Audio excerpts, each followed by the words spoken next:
We have three beautiful people who are going to be speaking with us this morning. Our first is Richard Core, and he has show and tell, so that will come around. Where's your show and tell, Richard? Okay, great. I'll start them with Mitch, and then he'll explain what they are. Yeah, and he'll pass it around. And then Lana Epstein will be speaking. Lana is our music person in our nursery school. So if you have interfaced with the nursery school at any point over the past 20 more years, you know Lana. And last will be Andy Romanoff, our beautiful photographer, who's always at services on Friday night with the lovely Darcy. And he'll be speaking. And after each one of them, then we will call them all back up together and we'll have a Q&A, okay? So this is called Spiritual Journeys, and each one is going to gift us with just a little bit of their journey. Hi. Earlier this year, from April 1st to June 25th, I rode my bicycle loaded with 50 pounds of gear more than 3,800 miles from the Santa Monica Pier to the Atlantic Ocean in New Bedford, Massachusetts. I made the trip solo, yes, all by myself. In those 86 days, I traveled through 17 states in some very challenging conditions. A pretty good achievement for a 62-year-old guy who's had multiple sclerosis for 18 years. I also maintained an online journal of the trip, posting regular updates of my adventures, joys, and frustrations. Why did I do it?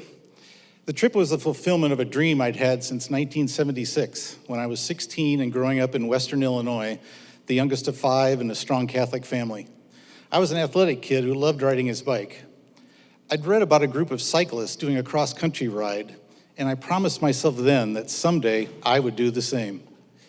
But first, I had another dream to pursue, a career in journalism, which, by the way, was a dream I'd had since grade school. After getting my journalism degree, I worked as a reporter at newspapers in Milwaukee, Texas, Illinois, and then San Diego, where I met my wife, Susan. We were married in 1990 and moved to Los Angeles in 1993 after we had both gotten jobs with the Los Angeles Times. We adopted our daughter, Rachel, who's here, in 1995, and some years later, I converted to Judaism. Throughout my career, I stayed physically active. I continued cycling and then took up running, including 3 LA marathons.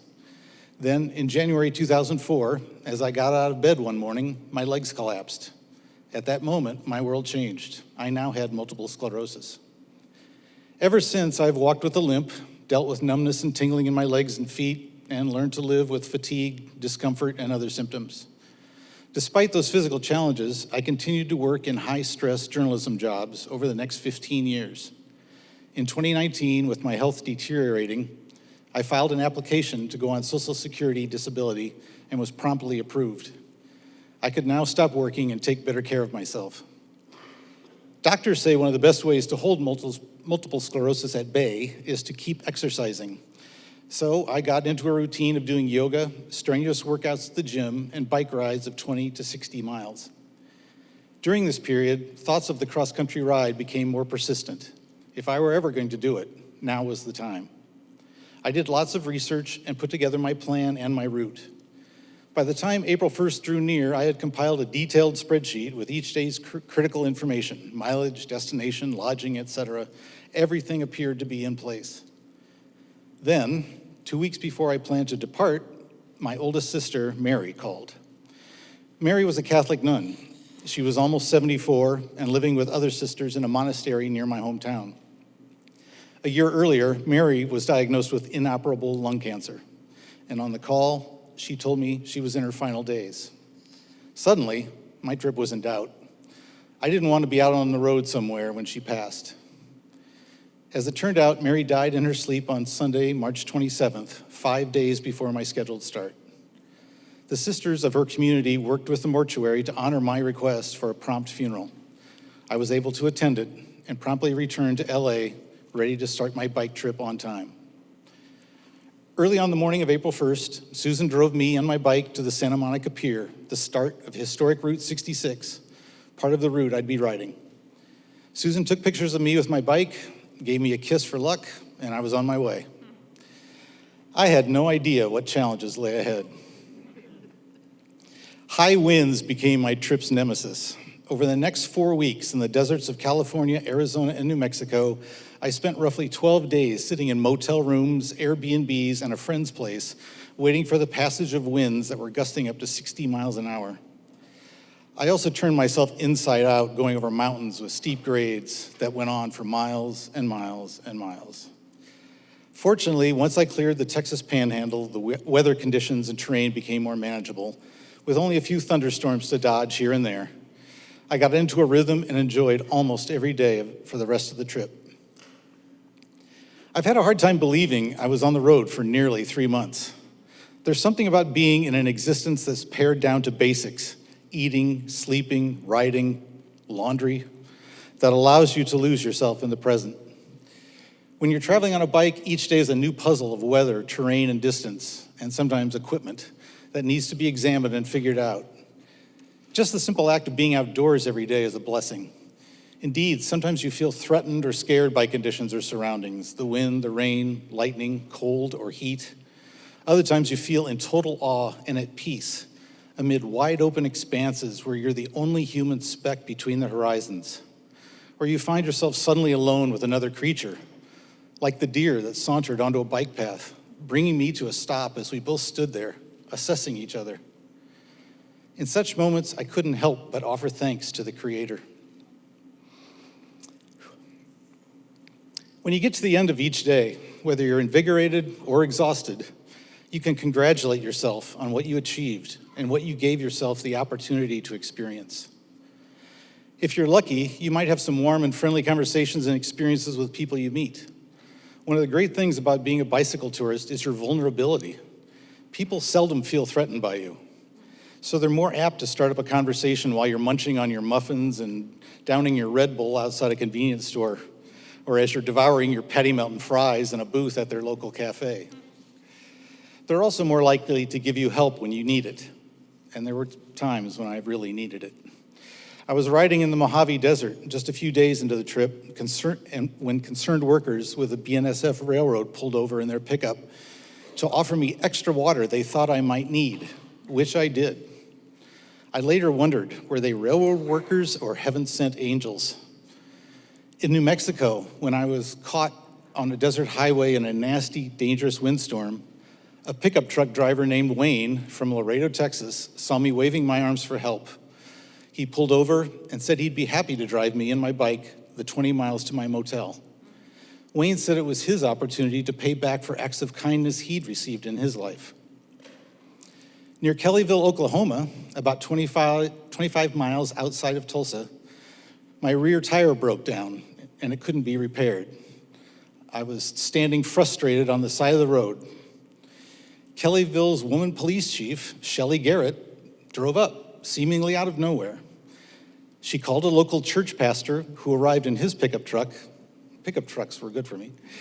And drove me and my bike to the home of his friend, who then drove me the rest of the way to a Tulsa bike shop where I could get a new tire.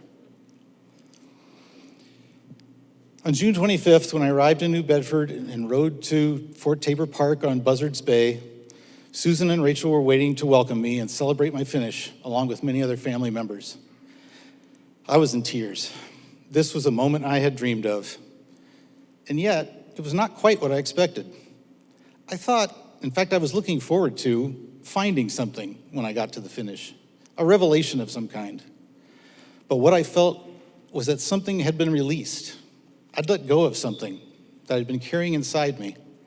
It felt good. I felt more at ease and at peace. When I got home to LA, still trying to make sense of what I'd just gone through, Susan told me that Rabbi Masagia would have a surprise for me Friday night. Near the end of the service, she called me up for a blessing. In another one of the many unexplainable moments I experienced with this trip, when fortuitous things just happened, the words of her blessing were almost verbatim with those that I had thought to myself while I was on my bike one day in upstate New York, thinking about the lessons I could take away from the trip, and which by the end of the day I had forgotten to write down. These were my thoughts and the words of her blessing. Dream dreams. Be true to yourself. Know what you can do and ask for help when you need it. Relish the joy of all the things you are able to do. Amen.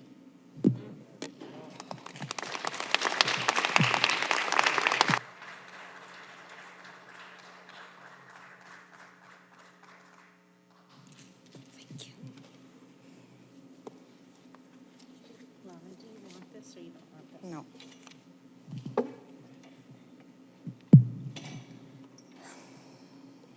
Hi, everyone. My name is Lana Epstein, and as Rabbi Michelle said, I have been working in Temple Israel of Hollywood's nursery school for over 22 years as a music specialist and a teacher. I hail from Ukraine and from the city called Kharkiv, right on the eastern border with Russia, 18 miles, lucky. Until I was about 7 years old, the only thing I knew about my roots was that I'm Jewish. And at 7 years old, kids in USSR, which is where I was born, were entering primary school. So my dad pulled me aside and said, "Don't tell anybody you're Jewish." I don't remember if he explained to me why or if I asked any questions, but I got kind of mortified. Oh, what does that mean? Why can't I say I'm Jewish? What consequences would it have? I think as a child, you don't really know all the answers, but you feel something's wrong. And so on the first or second day when I was at school, the teacher was doing a lesson about how wonderful it is to live in the Soviet Union with all the family of different nations. And she said, "Okay, all the Russian kids, please stand up." So half of the Russian kids stood up. And then she said, "Okay, all the Ukrainian kids stand up." Then another half of the class stood up. I was sitting and thinking, what should I do? Then at recess time, everyone came up to me and said, "Well, what are you? You're not Russian, you're not Ukrainian. Are you like Armenian? Are you Jewish?" And to everything I would say, "No, I'm not this, I'm not that." I think it kind of looked funny because my hair looked curly, so very non-Russian, Ukrainian, or anything like it. So I looked very Jewish. My last name was Jewish. My middle name was Jewish, but I kept saying, "I'm not Jewish." But that experience made a big imprint on me. I think I became very shy. I kind of started to hid some of myself deep down somewhere so that I'm more safe. And it felt insecure.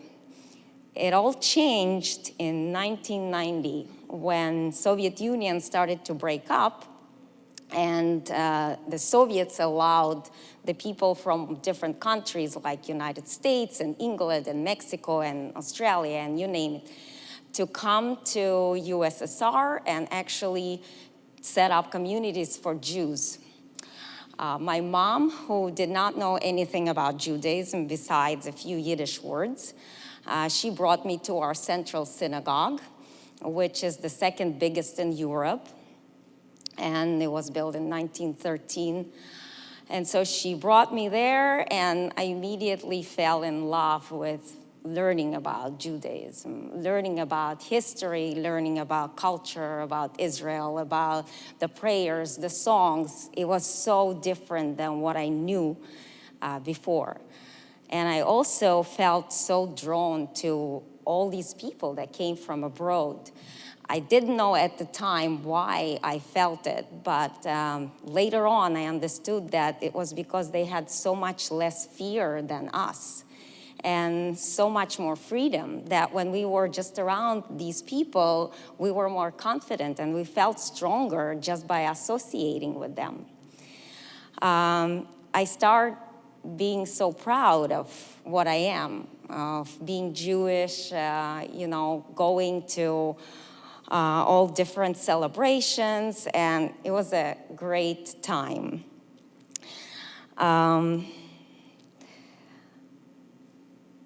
Well, I also started to believe in God. It felt kind of natural to me, and when you're a teenager, you don't know how to believe in God. You just, think, what people are telling me, that's what I should do. And because I was going to the synagogue where it was mostly Orthodox people, I started wearing long skirts. I got myself a siddur and tried to pray as much as I can. Being a teenager, that's not the first thing on your list. But I was trying my best. So sometimes when I couldn't go to the services, I would stay at home and just go into the bathroom, because that was the only room in my house which had a lock. I would lock myself there on Friday night, take out my siddur, and start praying. And my father, he was afraid of religion like it was a fire. He sensed something was wrong, and he used to knock on the door and say, "Why are you here for so long?" And I was like, "Get lost, I just have something important to do." And he was a permissive parent, so he thought I'm just gonna be sick with religion for some time, and then later on, I come to my senses and be a normal person. At 19 years old, I moved to United States, and because I was already knowing some English, I started working in Temple Bnei Chaim in a religious school, and then singing in restaurants and weddings, different venues. I met an older guy who was a keyboard player who was playing with me as I was singing. He played really well, best that I ever heard. And he was trustworthy. He had a great sense of humor, smart, everything. And 6 months later, he proposed to me. I said, "I love you as a friend, but you're so much older than me. You're totally not what I'm looking for. And, we're friends, so that's it." Well, a year later, I was married to him. And it was not easy because he's not Jewish, he's Armenian. And that was a big sacrifice on my end. After 24 years, it was not what I envisioned as my husband would be as my Judaism partner. But after so many years, I think first of all, he thinks he is a descendant of Armenian Jews. And he's more proud of Israel and Jewish achievements than I am. And I think he considers himself Jewish too. But it was not easy to make the best of our union, because both of us had to do hard work because our cultures are so different. And we both feel that God taught us a lot along the way. And while I married a non-Jew, I think I started to ask myself questions of what does it mean to actually be Jewish? And to answer this, I kind of thought that, first of all, Jews can be different in so many ways. Jews can be religious or secular, and liberal or conservative, or you name it. I mean, you guys know better than me. But I think one thing that unites us all is our respect and love of life, and our ability to learn and actually dive deep into what we do in our lives. It doesn't matter what it could be, if you're a homemaker, or if you're a traveler just going around, or if you're a poet or a teacher. And I feel that once we start, I just wanted to say something different. I feel that everyone's spiritual journey starts from their birth, but I feel like my conscious spiritual journey started when I started to accept what life has given me. So instead of being afraid of being Jewish, learning about it and being proud of being Jewish, instead of having this image of a prince in my head, accepting the guy who I loved as a friend, but thought that he's not my one and only, and trying to love him as my one and only. And then also accepting that I am a teacher in Temple Israel of Hollywood and not singing in Carnegie Hall. And so once I think I started to accept all of this, another beautiful thing happened is that when you know you have all these lemons, all these situations in front of you, you try to make lemonade the best you can. And over the years, you realize that you are the best person to make that lemonade. Nobody can do it better than you. And if someone could do it better than you, then you would not be alive on this planet. And I think once I realized that also, the transformation happens, because once you try to do it with your open heart, with love, and as much as you can, with all of these, with perseverance and courage, it really transforms your life, and you can start feeling connecting to universe and God itself. Thank you.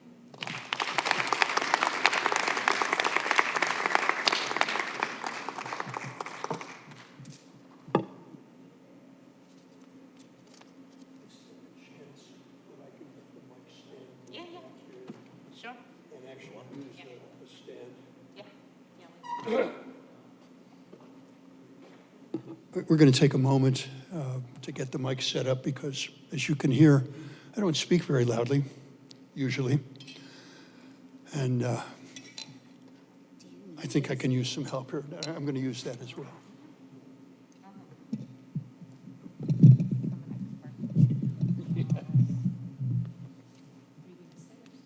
I'm going to sit, I think.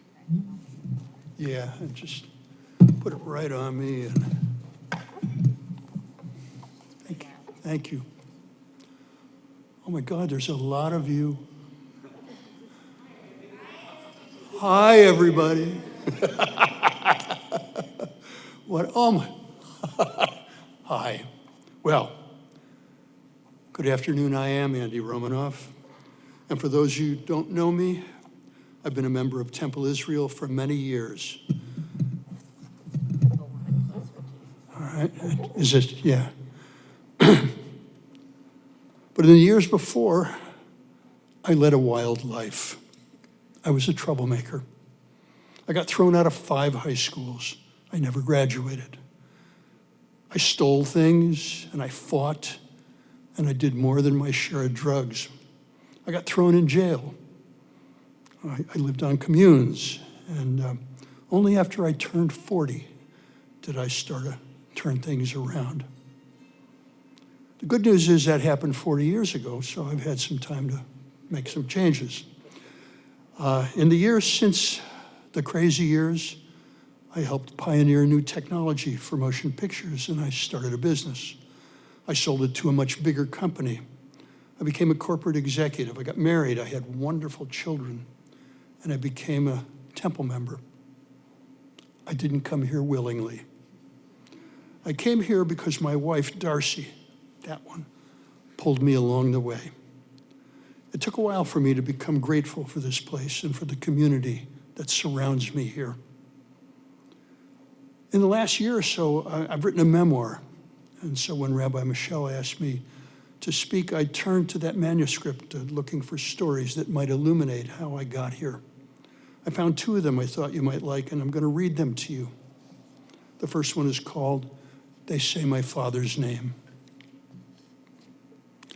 And you should know that in the book, this is prefaced by a photograph of me as a 7-year-old with a 6-year-old brother standing next to me, my mother and my father, and we're standing in front of a vacation cottage in on a small lake in Wisconsin.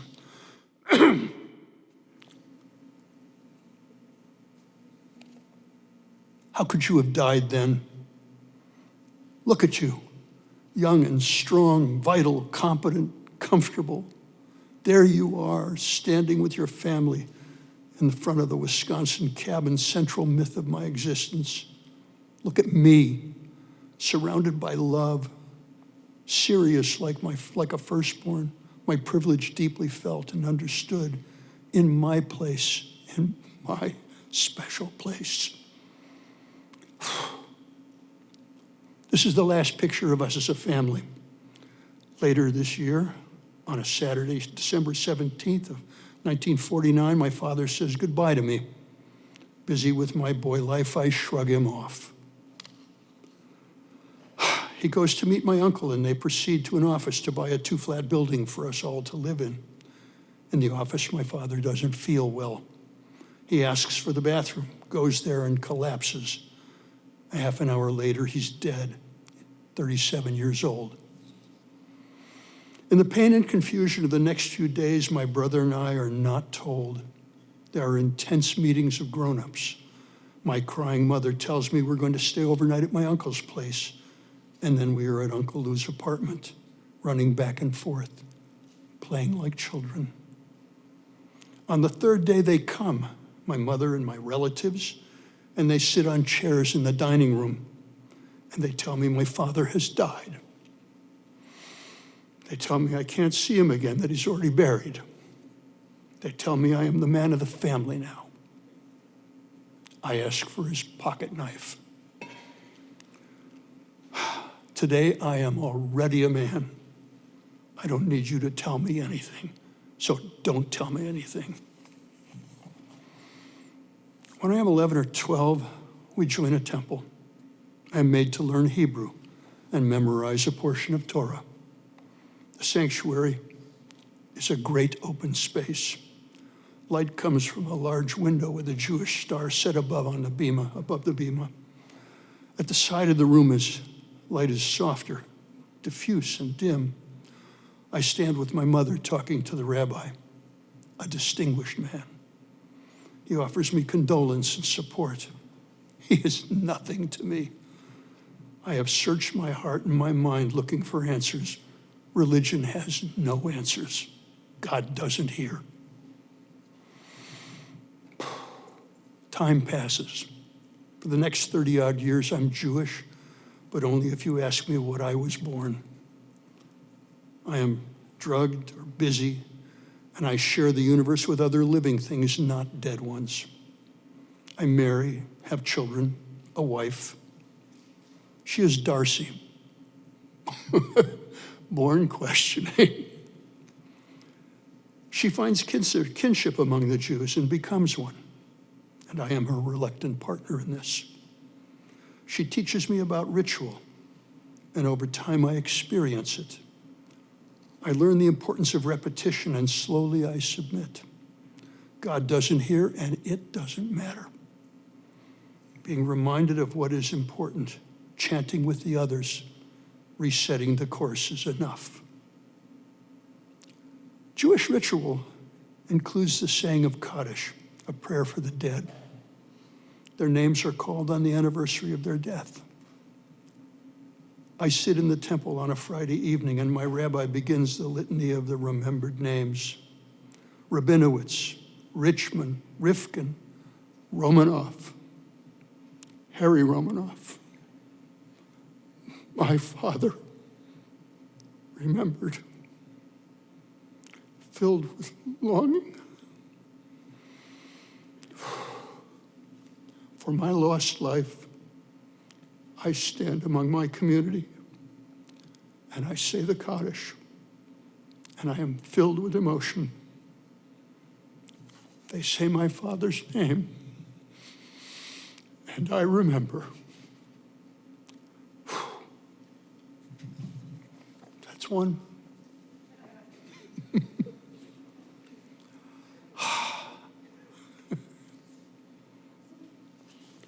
So I knew I needed Kleenex. And I have a scrap.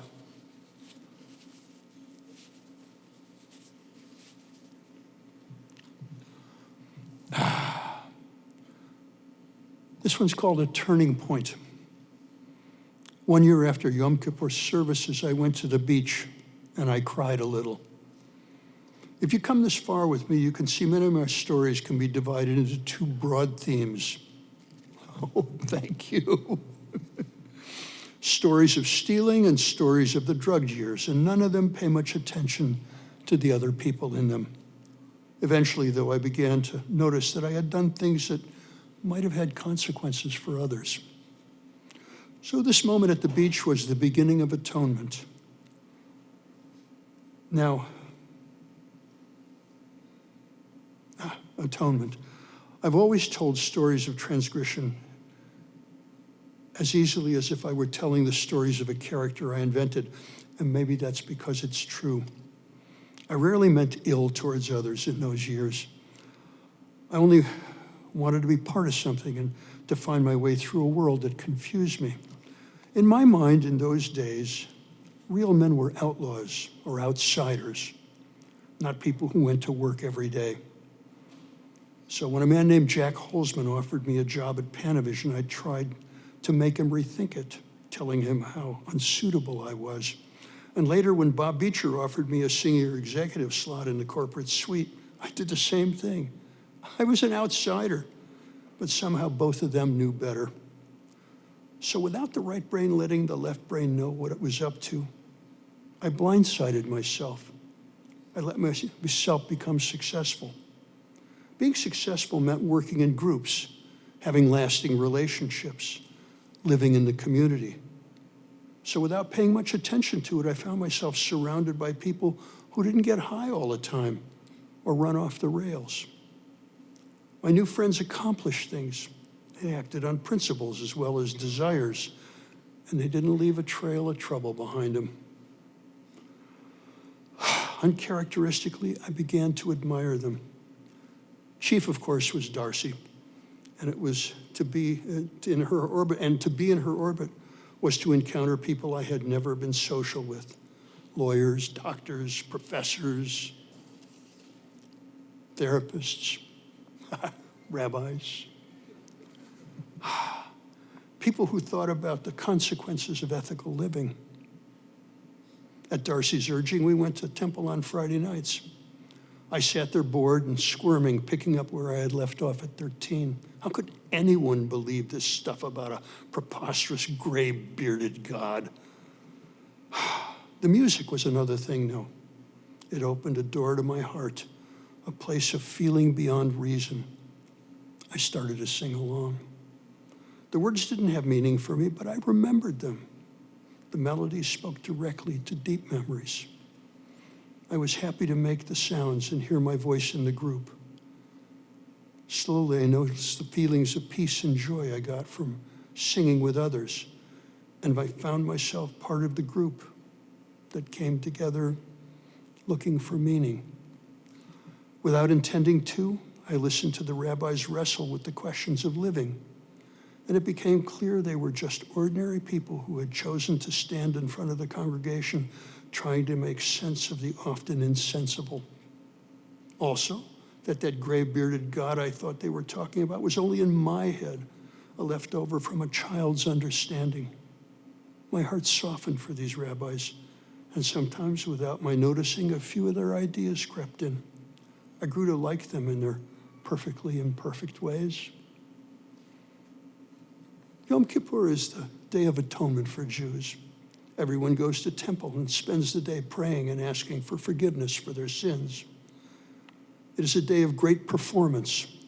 The prayers and sermons shaped by weeks of intention and delivered with emotion and conviction. There is a morning service, and then come hours for reflection, and then the afternoon services, which lead to nightfall, and one last powerful cry for repentance before the gates of possibility are closed. That year, before the afternoon service ended, I got in my car and drove to the beach.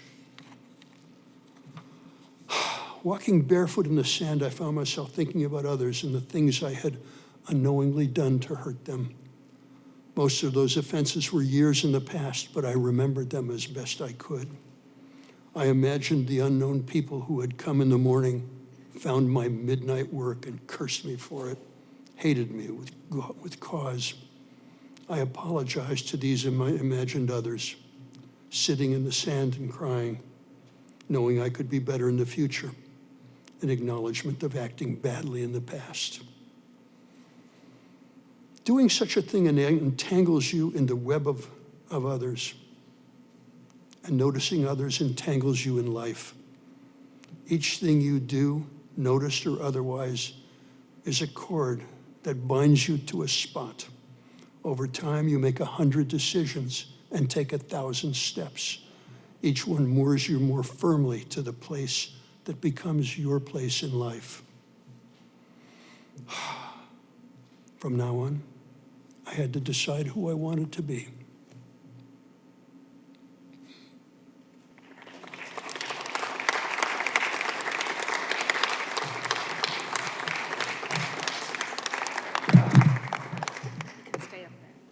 Oh, okay. And this is, Lana and this is that Richard, if book. you can come up. Not published yet. This is the only copy, but this is that book. Oh, nice. Sneak preview. Michael, can you take this? Thank you. Thank you, Alan. Okay.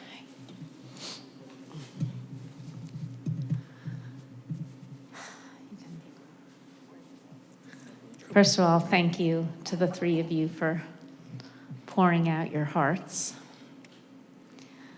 I'm going to start with the first question, and then I'll open it up to everyone else.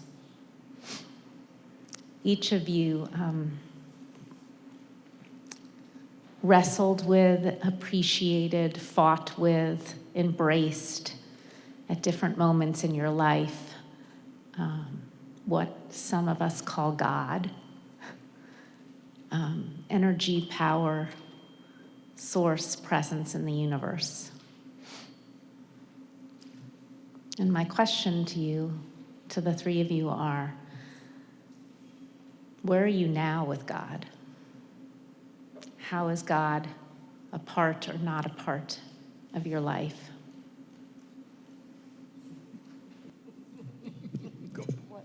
No, you go. You're the last, now you're the first. Oh, God is such a hard thing to talk about. You know, part of the problem is that when we say it, it's only one word, and one word couldn't possibly begin to describe anything that you might imagine could be something unimaginable. It took me forever to understand the multiple names of it. And I'm not saying I understand it, but to begin to grasp this idea of the multiple names of God, and how we struggle and we fall short of understanding. So I don't think I know God. Andy, it sounds like God is in the struggle for you. Okay, thank you. There is that wonderful line, oh Lord, Judy Collins, I really don't know life at all. Yeah. I don't like to call God God. I like to call God universe.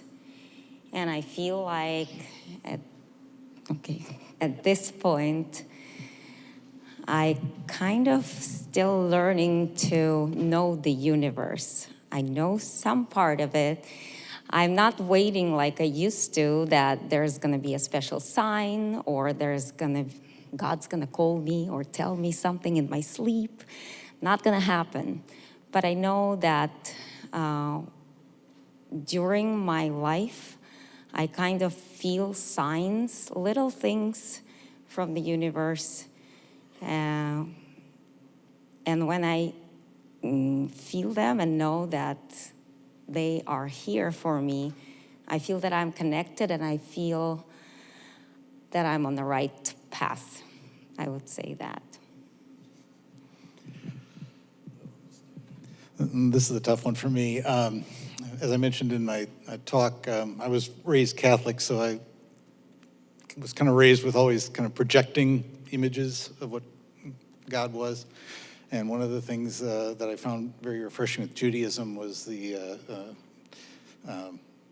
staying away from that, not trying to define God in that sense. I guess I would say that I feel closest to God when I'm enveloped in silence. I mentioned how being a speck between the horizons was special to me on my bike trip, and we vacation in Maine most every summer, and we on a very large lake, and there are times when I go out in the kayak and spend hours out there by myself, and some of the time that I cherish the most is when it's just completely silent, when you can hardly hear anything except the birds and nature around you. And that's God for me, and God for me is the spirit that is in the universe and is not some power looking down upon us per se. I know that kind of goes against some of what we're doing today, but yeah, I think it's just trying to find the life force. Thank you. Questions? Yeah, Scott.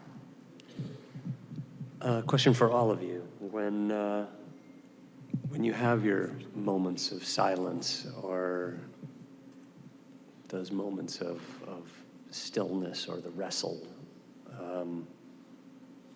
what are the voices that go through your head? We all have dialogues and voices that go through our heads. What is it for each of you?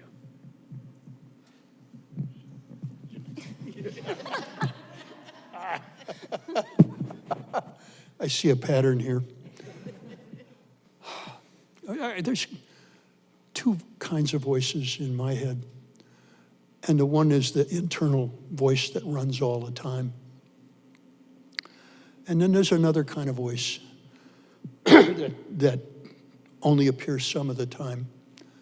It happens when I'm writing. It happens when I'm making pictures. Oh, Lord, it happens when I'm making pictures. If I can just be quiet and not try to shoot too fast, not try to immediately, oh, there's a picture. Oh, there's a... If I just sit there, sometimes a voice calls me and says, look over there. Oh. And then I look over there. There's something wonderful. And then I get up and I make a picture of that. And then another minute, and I go, oh, look over there. And it's something from outside.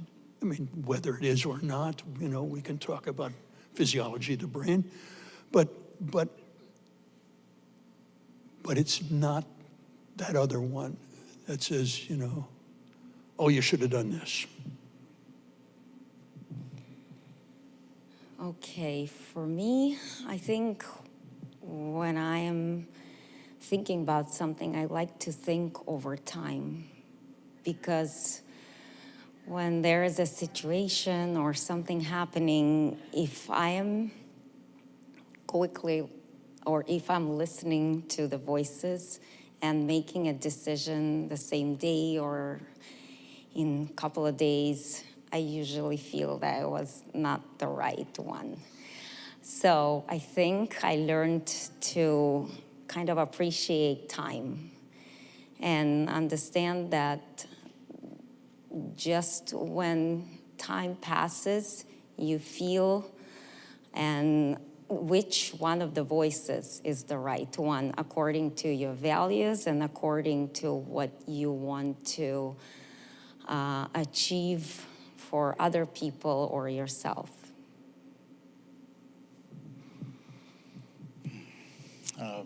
I wouldn't say I hear voices or a voice or any kind of direction.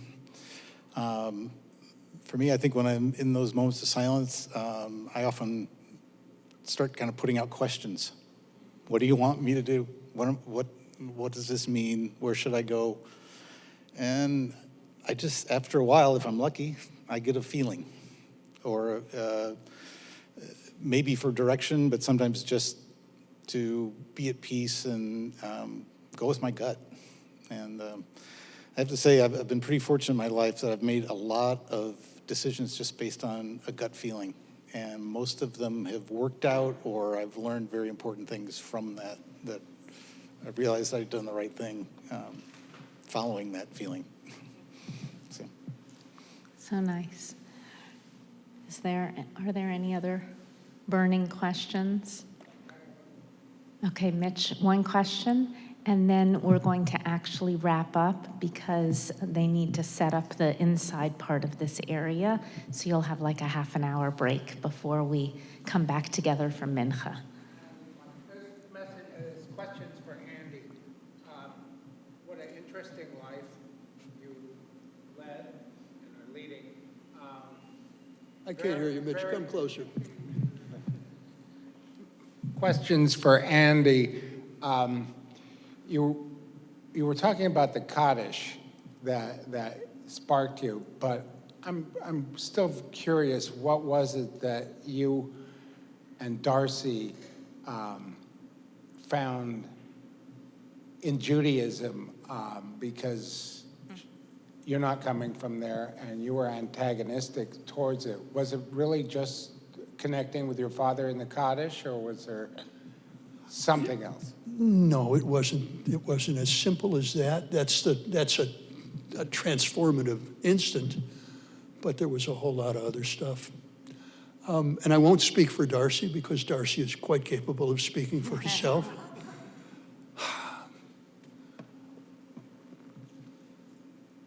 It's repetition. It's being here. It isn't this week or next week or whatever. It's the totality of it. It's when it's boring. It's when you say they're full of it. It's when, when you say, why am I doing this? Can we go? I'm hungry. All of that stuff. These guys, well, John used to. These guys show up every week, and they help you. They help you focus yourself. Good clergy. Yeah. Thank you, Andy. Thank you, Lana. Thank you, Richard. You gave us each so many gifts, and you continue to. And I wish you all Chatimot Tovot. May you all be sealed for goodness in the book of life. And thank you for enriching our Yom Kippur afternoon this year.